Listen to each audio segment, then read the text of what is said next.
maalin wanaagsan mudanayaal meel walba aad dunida ka joogtaan iyo si walba dabcan aad daawanaysaan waxaan ahay liibaan halka aad iga daawanaysana waa YouTube-ka liibaan kuulow maanta waxaan joognaa oo aan soo booqnay xeebta ugu qurux badan magaalada Jidda xeebtaas oo ah Korneeshka dhinaca waqooyi halkan waxaan ku samayn doonaa vlog aad u qurux badan kuwaas oo dabcan isleeyahay inay adigana ku raali gali doonaan haddaba si tacabkeennan ugu yaraan uu noqdo mid wax galo waxaanu ka codsanaynaa haddii aad nagu cusub tahay inaad YouTube-ka subscribe noo saarto haddii aad hore noo joogtana aad baad u mahadsantahay sidoo kale muuqaalka like saar comment ka bixi siina share garee waayo quruxdan ayaan ku soo gudbinaynaa inal joog adigoo aad u mahadsan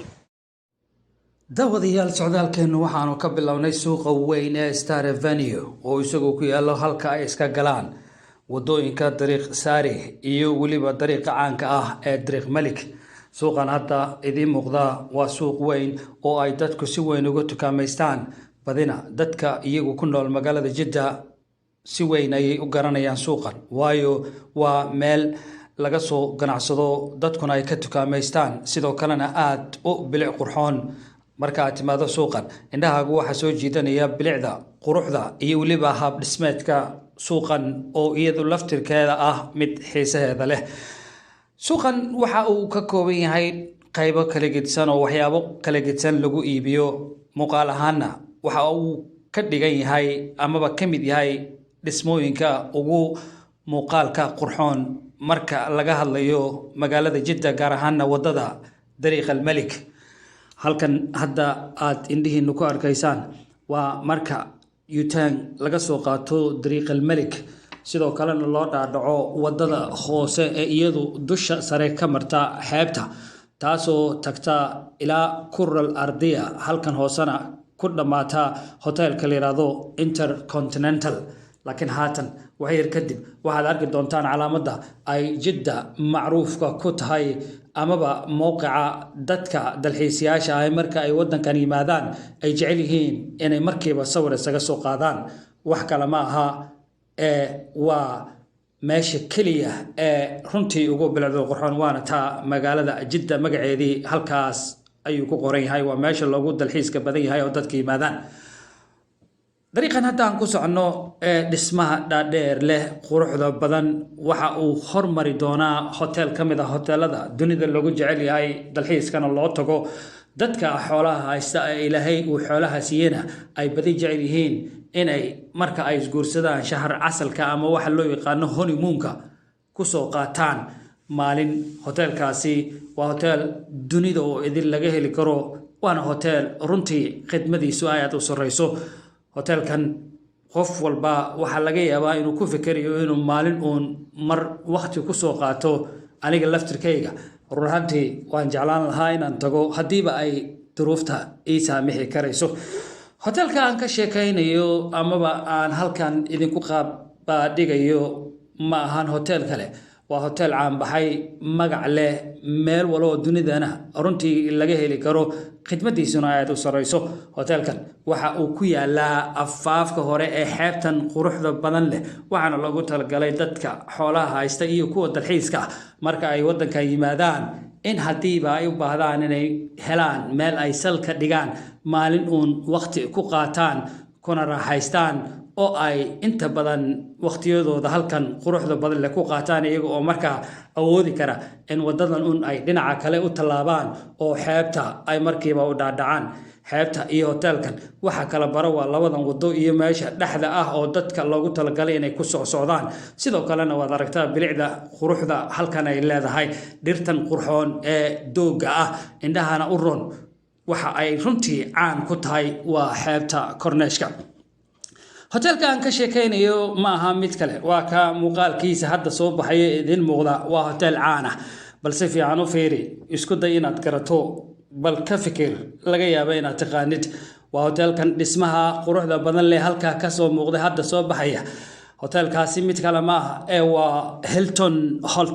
hotelkii la oran jiray Hilton amaba hotelka funduq Hilton funduq loo yaqaano waa ka waxa uu leeyahay parkinka weyn ee tirada badan leh quruxda badan waana runtii hotel xiisahiisa leh aniga laftirkayga baan isleeyahay warniyahow maalin uun marka ay timaado inaad xaas noqoto isku day ugu yaraan inaad bal halka ku soo qaadato waxa loo yaqaan shahar casalka amaba honeymoonka halkan hadda waxaanu soo dhaafnay hotelkaas xiisaha leh aan kaaga sheekeeyey goobtuna waa isla korneeshkii sidan hadda wejigeennu uu ku muuqdo waxaanu ku sii aadannahay halkii la dhihi jiray dawaaradii loo yiqiinay kural ardiya laakiin innagu ujeedadeennu maaha inaanu gaarno kural ardiya waxaa dhici doonta in mar dhow aan meel U-turn ka soo qaadanno ujeedaduna waxay tahay inaan rabno inaan u dhaadhacno qaybta hoose ee badda ka hor inta aan gaarin halka loo yaqaano masjid Moya amaba masaajidkii biyaha dushiisa laga dhisay halkan runtii inkastoo ay haatan tahay waqti duhur ah saacaduna ay tahay 8 ama 2 duhurnimo ma jiraan dad badan oo soconaya waayo xoogaa dadku waxa ay ka gambadeen qorraxda laakiin inagu waxa nala fiicnaatay inaanu xilligan nimaano sidoo kalena aan halkan ka sameeyno vlogan aan aaminsanahay inuu yahay mid qurux badan sidoo kalena idinku aad ka heli doontaan maadaama aan ikhtiyaarka qaadanayna waxa ay noqotay runtii sidaan inagu filaynay waayo deganaanshaha gawaari badan oo aan jirin dad badan oo socda oo aan jirin ayaa waxa ay noo suuragelisay bal mar kasta inaanu duuban karno muuqaalka aan rabnay iyo meesha ay tahay inaan duubno inaga oo waliba ka fikirayna dhismahaas kale ee dheer ee hortaada hadda ka soo muuqanaya isna waa halka hoostiisa aan damacsannahay inaanu U-turn-ka ka soo qaadanno laakiin dhismahan waa mid caan ka ah magaalada Jeddah badi dadku waa yaqaanaan xitaa diyaaradaha marka ay hawada duulayaan dusha sare ee magaalada Jeddah waa ay garanayaan dhismahani runtii waxa uu yahay waxa la ii sheegay in dhismahaas injineer ka dhisay uu ahaa Soomaali iyadu laftirkeedana waa arrin kale oo runtii xiisaheeda leh maadaama dadkeenii ay noqdeen kuwa farsamo yaqaan ah kana soo baxeen injineero da'yar ah oo wax dhisi kara hadda waxaanu ku dhownahay qaadashada U-turn-keena wax yar kadib waxa aanu marka aanu la simanahay amaba aan wax yar u dhaafno dhismahan dheer ee hadda aad arkaysaan amaba laga yaabo hoostiisa ka hor inta aanu gaarin dhismaha kale ee halka ka sii muuqda waxa jira U-turn yar oo halkan ku yaalo waana ka midka aan inagu u socono inaanu ka soo noqono haatan balon yar ila dhowr ila aanu U-turn-ka ka gaareyno oo indhaha igula haay adiguna sidoo kale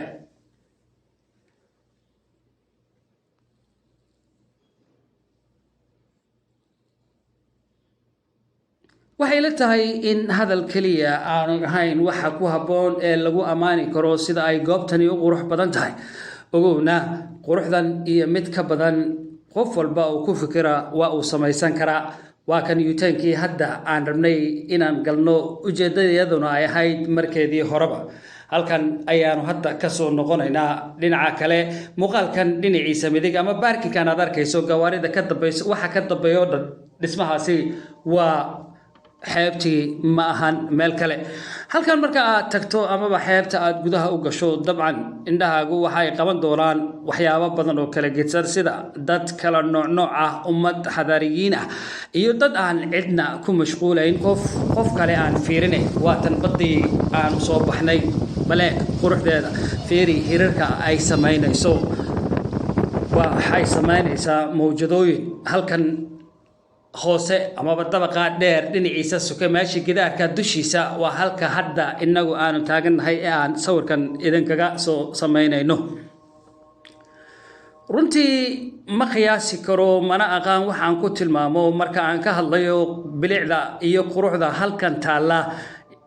iyo waliba goobtan quruxda badan leh ee dhirtan quruxda badan leh lagu beeray kulli dadkii ka shaqeeyay waxa ay mudan yihiin in lagu amaano cidii rabta iyana inay wadankeeda samaysato waa inay arintan tusaale ka qaadataa oo weeraan ay halkan 10 ka qaadataa karataana in noloshu ay tahay runtii mid ku dhisan nabad oo hadii nabad la helo wax badan ay suuragali karaan dhismuhu waxa uu imaan karaa marka dadku ay xasilooni haystaan dadku ama dalkuna ay ka jirto xasilooni siyaasadeed mid amni mid bulsho iyo waliba mid dhaqaale bal fiiri arag meesha aanu joogno maanta waa runtii qurux aan marna